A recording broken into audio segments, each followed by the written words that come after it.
L'amour, ça ne dure jamais. C'est un reproche qu'on pourrait adresser au phénomène du désir amoureux. Bah, c'est vrai, je ne vais pas dire le contraire.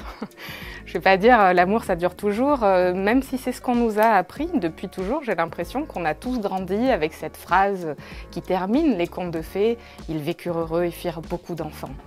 Donc on nous vend le toujours. Et si on a un peu vécu des expériences amoureuses, je crains qu'on ait fait, vous et moi, l'expérience du ça finit, hein, tôt ou tard.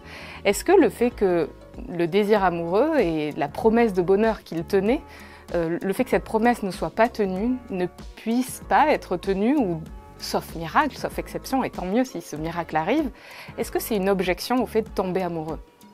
Ben, je ne crois pas, dans ce sens que je pense que quand on adresse au désir amoureux le reproche de son caractère éphémère, en vérité c'est un reproche qu'on n'adresse pas simplement au désir mais à la vie elle-même. Et bien des philosophes nous attirent notre attention sur ce point. Ils nous expliquent que même les choses qui paraissent les plus stables dans la vie, et par exemple Montaigne prend l'exemple des pyramides d'Égypte ou des rochers du Caucase, et bien Montaigne vous dit, voyez, ces choses-là qui paraissent très stables, elles sont prises dans un chancellement, dans une ivresse, dans le fait que ça passe, tout passe avec le temps. Et demander au désir et faire reproche au désir de ne pas nous offrir le toujours là où la vie nous apprend que le toujours est impossible, je pense que c'est faire un contresens sur la vie elle-même. Il faut en accepter la règle du jeu, douloureuse, certes, mais enfin, c'est pas parce qu'une chose termine qu'elle n'est pas extraordinaire à vivre. Alors il y a une phrase horrible d'un philosophe qui s'appelle Pascal.